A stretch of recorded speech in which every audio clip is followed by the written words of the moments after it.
Welcome back, everybody, to Let's Read Fallout Equestria, Chapter 12. Let's finish this up. I'm probably going to come up with some reasons to bitch about this Dragon's Plan, because I love tearing evil plans apart. Unless they're actually good ones. In that case, I congratulate the villain. How I think this is going to play out. I think Little Pip is going to pull a St. George. What I mean by that is, if you've been with me a while, you know I'm not religious at all, but I love dragons. I love dragons. And so I am hearing about the story of St. George. At least I think it was St. George, but he was a knight who killed a dragon with a lance. And Little Pip picked up a plasma lance, and we know in this world that plasma lasers are created with arcane energy. It's basically a magical lance. Probably of dragon slaying. So we all those fantasy nerds know if you're going to fight a dragon, you might as well pick up a magic weapon.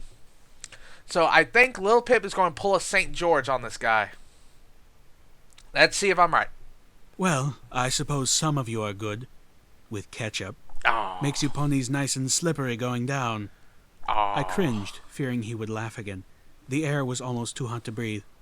Although personally I prefer mustard. You're sick. I hate mustard. The mine shaft outside erupted in green liquid fire, the blast catching the dragon in the side with enough force to yank his head out of the room, sending him sprawling.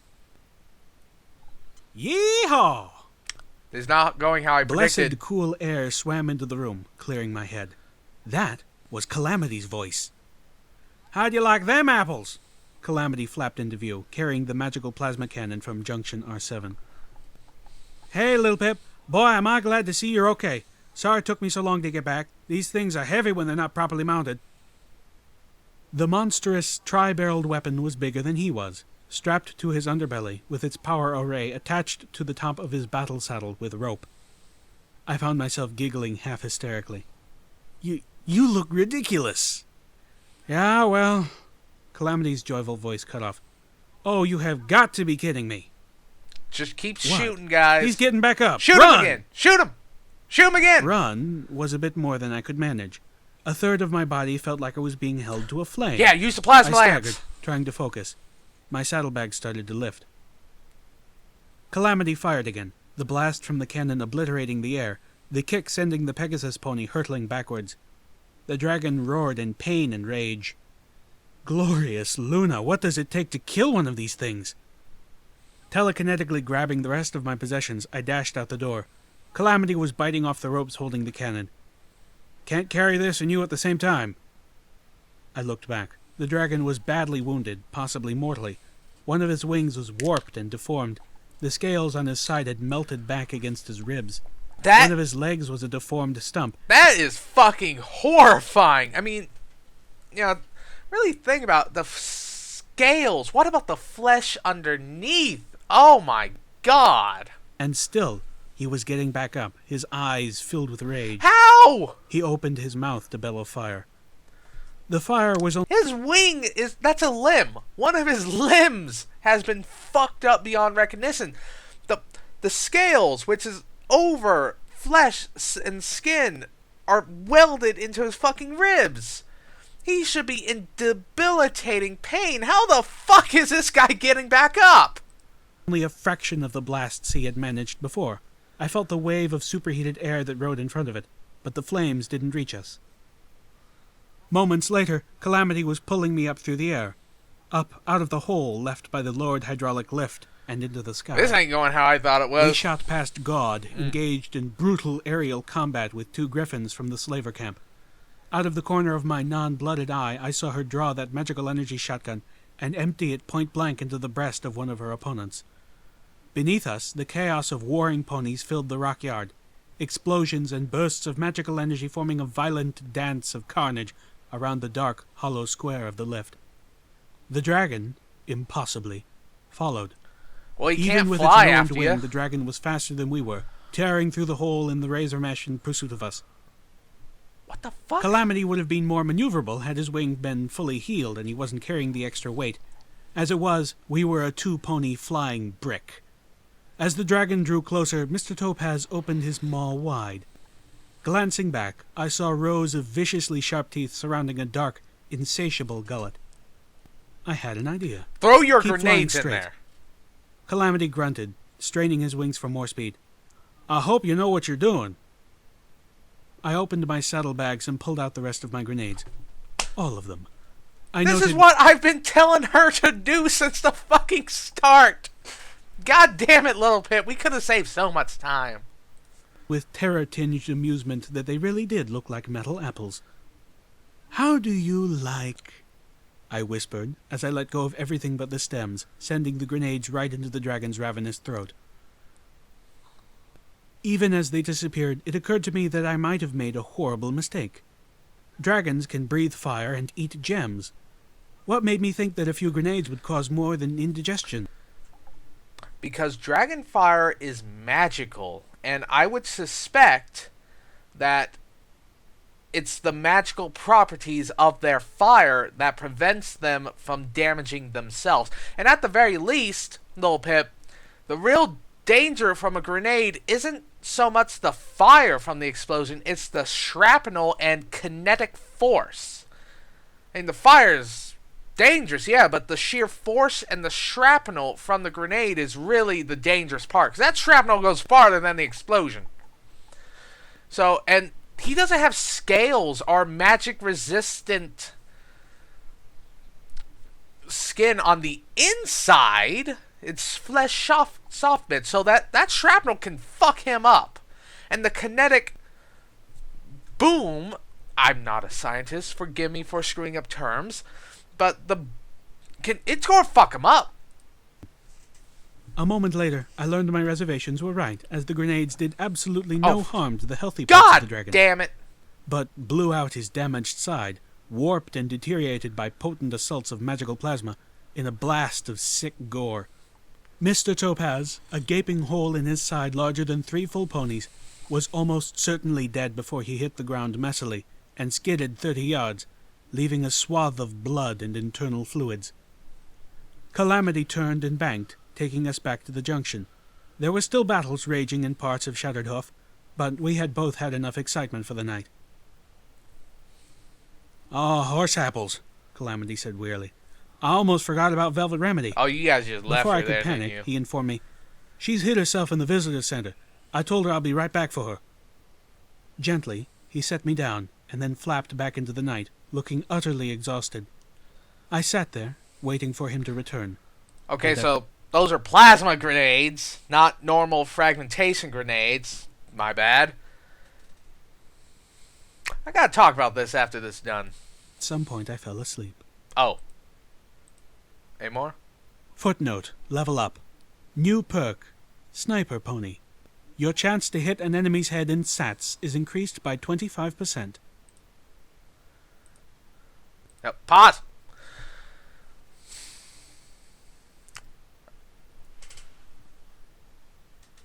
What? How do I phrase this? That dragon was bullshit. Like, okay, I could get it. Damage reduction for conventional weapons. Understandable. We saw that plasma, or arcane weapons, in the case of plasma weapons, do have an effect. It did not go George the Dragon Slayer. I'm kind of sad about that. That would have been awesome. But I guess Little Pip just ain't spec'd for melee. The thing, we do see that the dragon isn't anywhere near as strong against magical weapons like plasma or lasers. Now, again, it's kind of hard to tell the setting, because the ratio of laser and plasma weapons changes depending on the game. Like, in New Vegas, fucking Raiders had them, while in Fallout 1, they were rare as They were rare as a unbombed city. So, this kind of feels like Fallout 1 right now, so I can understand if there's just not a lot of them. But at the same time, one of those ponies had plasma lance. Little Pip found a whole bunch of plasma grenades. And in a world with, I don't know, energy weapons, magical weapons, seem kind of plentiful, and the dragon didn't seem resistant to that. Kind of like Death Claws, I'm thinking of. Death Claws, damage resistance to everything but plasma and energy. And Giga, you said something about the laser turrets not really having effect. It didn't sound like that. Like, the way you wrote it, or he said it, it's like those energy turrets kind of fucked him up. Of course, this all brings about a bigger problem is, if dragons are really that tough, where if it wasn't for his screwed up side, the grenades wouldn't have an effect, how was there ever a above ground civilization in this world that survived long enough to get to the industrial age? Because it's clear that Spike is the exception, okay? Spike is the exception. At least I feel when it comes to dragons. Like, and this guy, you know, they eat ponies. They're kind of carnivorous. I guess you could say they're true omnivores with the exception of plant. No, Spike can eat plants too. So yeah, dragons true omnivores in this world. Because, yeah, I understand conventional weapons, but oh god, my head is so fucked up. Because I was playing Pathfinder yesterday, so trying to mix that with this, because it's still in the brain. Yeah, but how, if dragons are really that hard to kill, how could any pre-industrial society survive long enough without just being conquered? Because we only see unicorns have easy access to magic. Not Pegasi, not Earth Ponies, not Griffins. Maybe not because zebras need gemstones. We learned that. So not even zebras. How did any of them survive? Unless this guy's unless this guy's a fucking freak. Ooh, maybe the radiation gave him like regeneration and that's an idea. Because otherwise, I personally don't see a way for civilization to really develop. And, you know, the dragons wouldn't let them develop if they were a slave state providing food.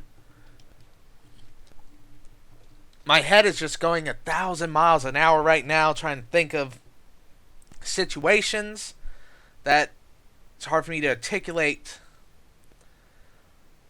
Because there's no way if, you know, dragon migration, that's hundreds of dragons. There is no fucking way if you didn't have a way to kill them with your medieval technology, because the show is medieval military technology. I guess kind of a retro world in that respect. But there's no way you would build your capital on a top of a mountain for everybody to see if you didn't have a way of using your spears and ballistas to deal with that. So unless this guy's a freak of nature, which he could be, because this mutants exist. Maybe he had the regenerating limbs perk or some kind of mutation that made him even tougher. I don't know. We're moving on to the next episode. And we're going back to the old guy, because this guy didn't do the whole series.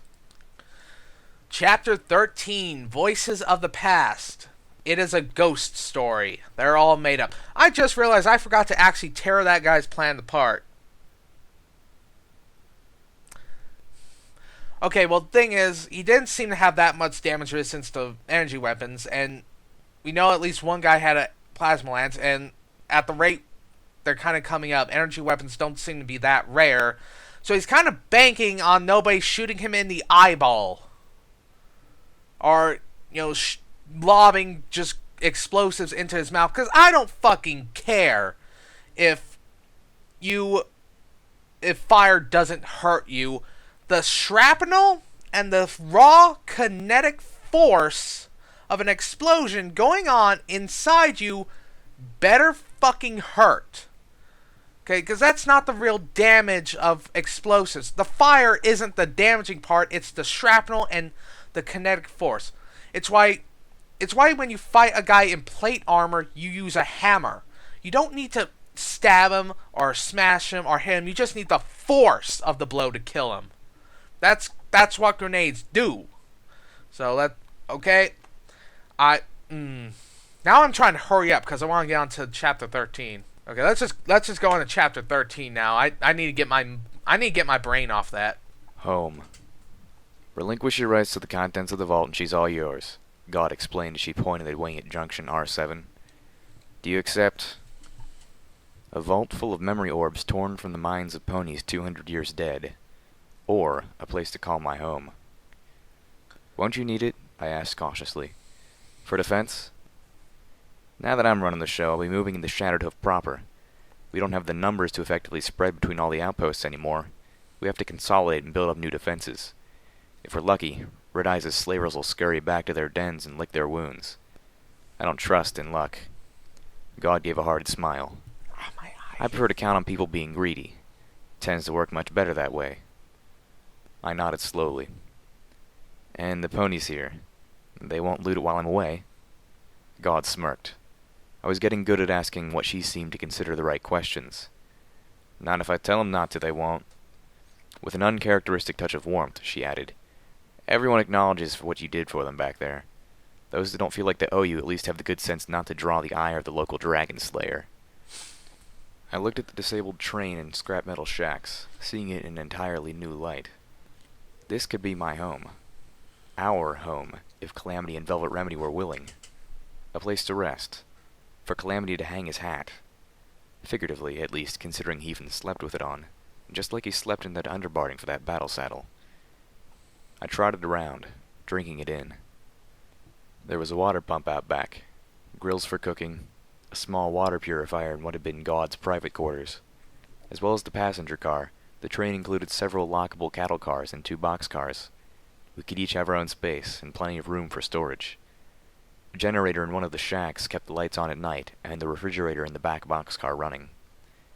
I glanced at the guard platform over what had been God's office. Calamity waved his bandaged wing back at me. He was almost finished mounting the tri-barreled plasma cannon in its position.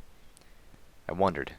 Calamity was the only one of the 3 of us who had any skill in shooting that monster manually, but would it be possible for me to rig it up like an automated turret? You could. You have the Thinking skills. of the sky camouflaged convoy, I knew a perfect place to get the parts. True, the place was rusted, filthy, full of moldy hay. But that could all be set right with lots of hard work and a little TLC. The horrible reek from the station house, its bathroom overflowing with manure, was another matter entirely. I glanced over to it, gagging slightly. That would be an arduous and entirely unpleasant task to fix. Velvet Remedy caught my expression and sing-songed. Don't you think of it as years of piled-up pony pies, little Pip. Think of it as free fertilizer. We could start a garden. We. The word filled me with more warmth and joy than direct sunlight possibly could. My home in the equestrian wasteland would be the former house of God, including her office.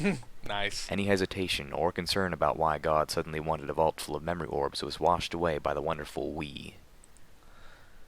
Okay, I was about to stop that before that, but that does raise a good question. Why the fuck does she want a vault full of memory orbs?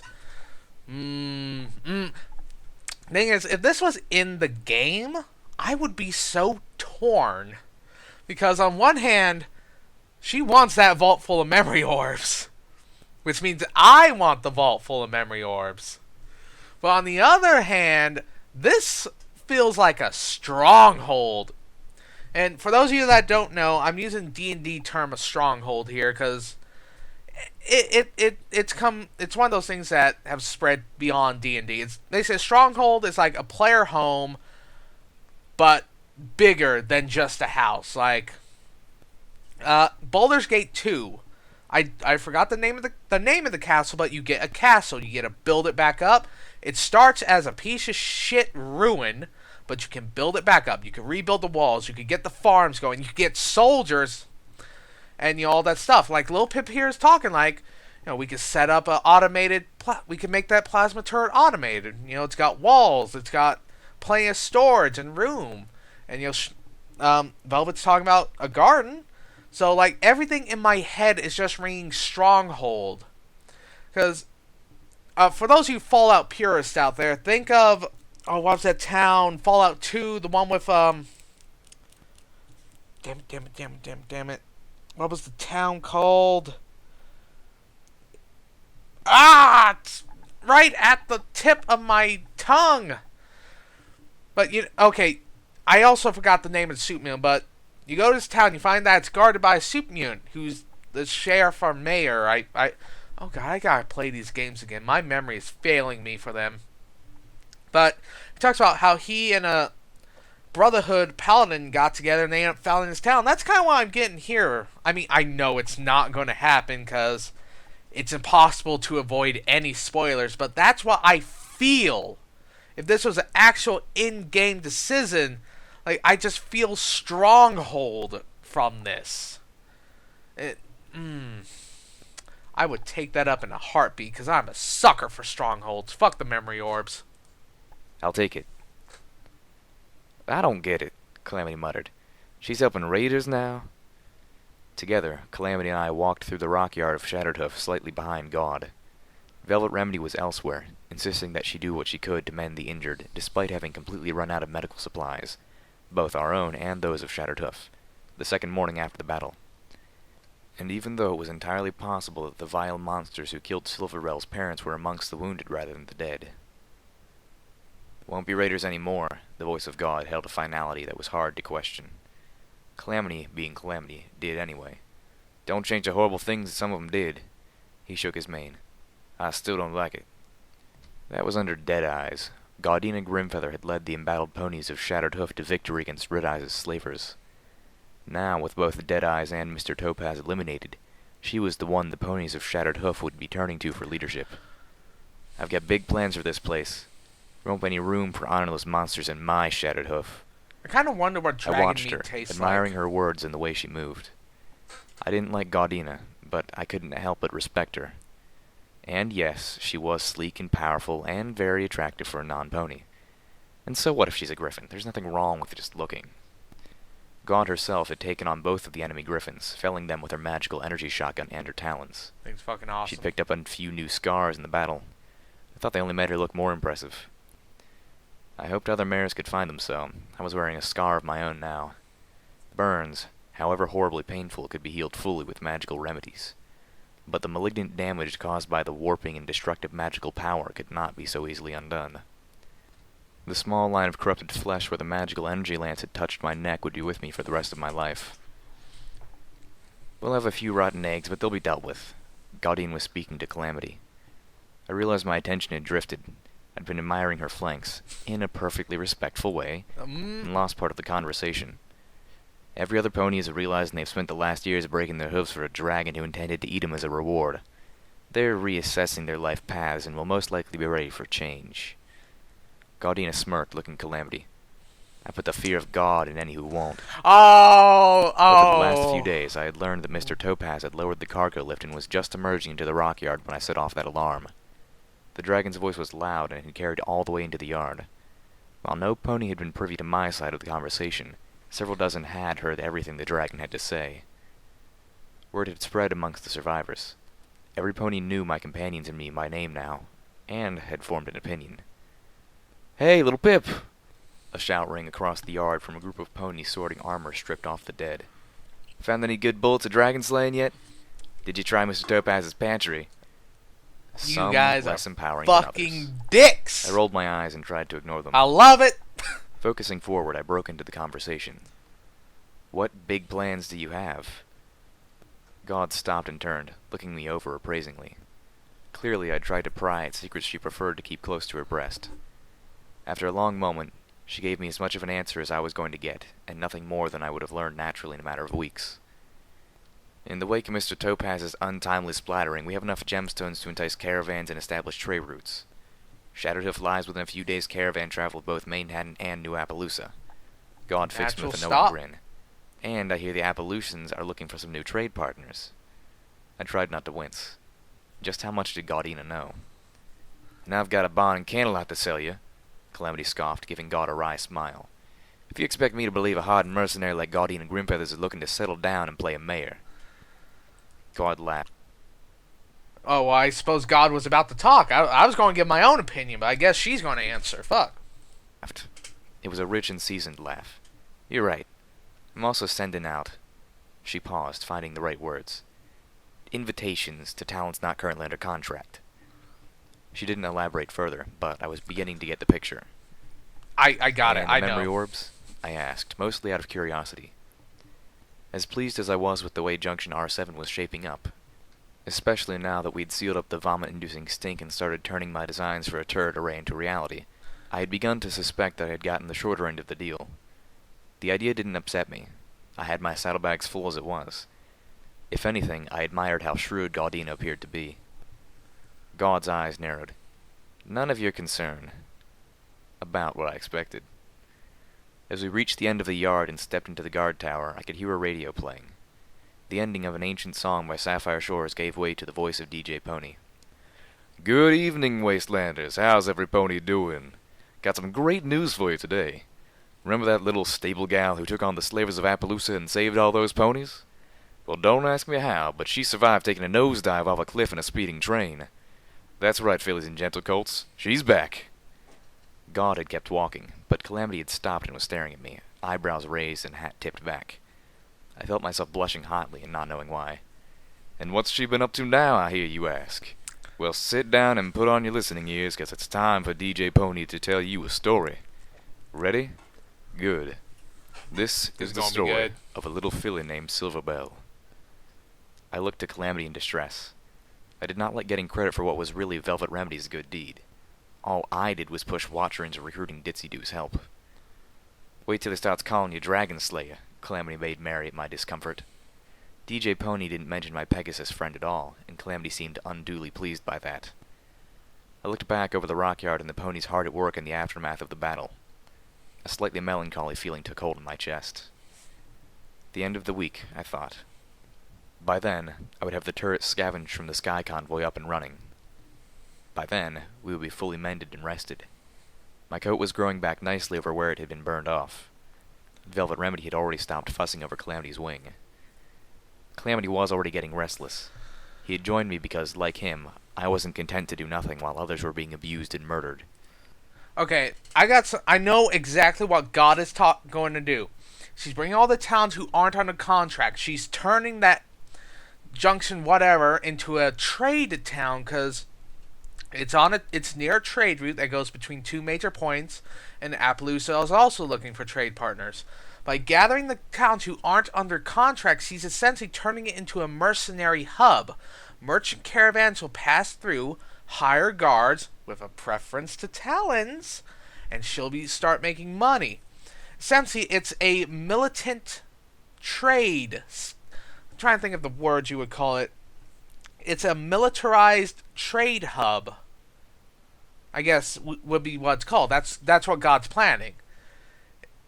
Yeah, it's basically it kind of gives me the feeling of the Italian states during the Renaissance, with all the mercenaries and the merchant states, That's pretty awesome. Smart girl. And I'm surprised Little Pip actually went for the stronghold. Like, I didn't fucking see that coming. I thought she was going to pick the thing. I thought she was going to pick the memory orbs, but I guess it makes sense. She doesn't have enough room for all of them, so she have to leave them behind anyways. So that's pretty. That's actually pretty. That's cool. That's what I would have picked. Because, like I said, one, player homes are awesome. Strongholds are fucking amazing.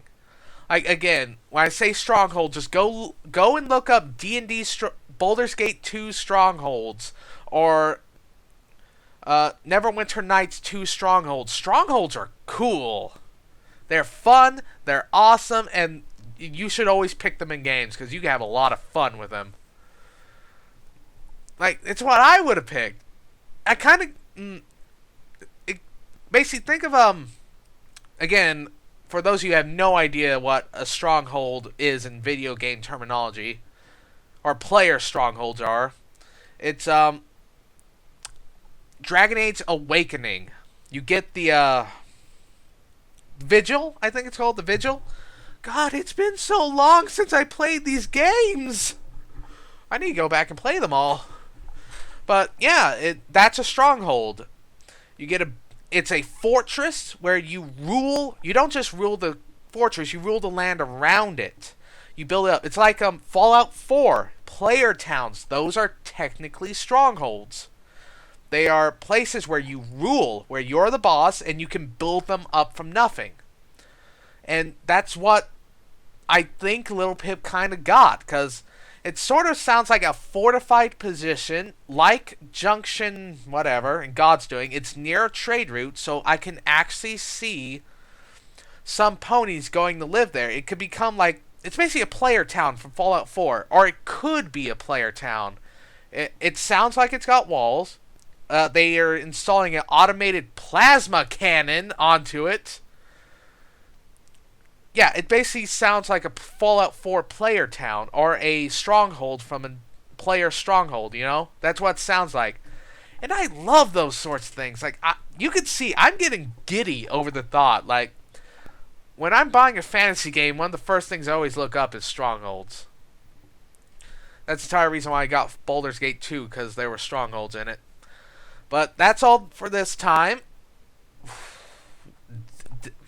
Little Pip didn't get to use the plasma lance. That fucking disappoints me.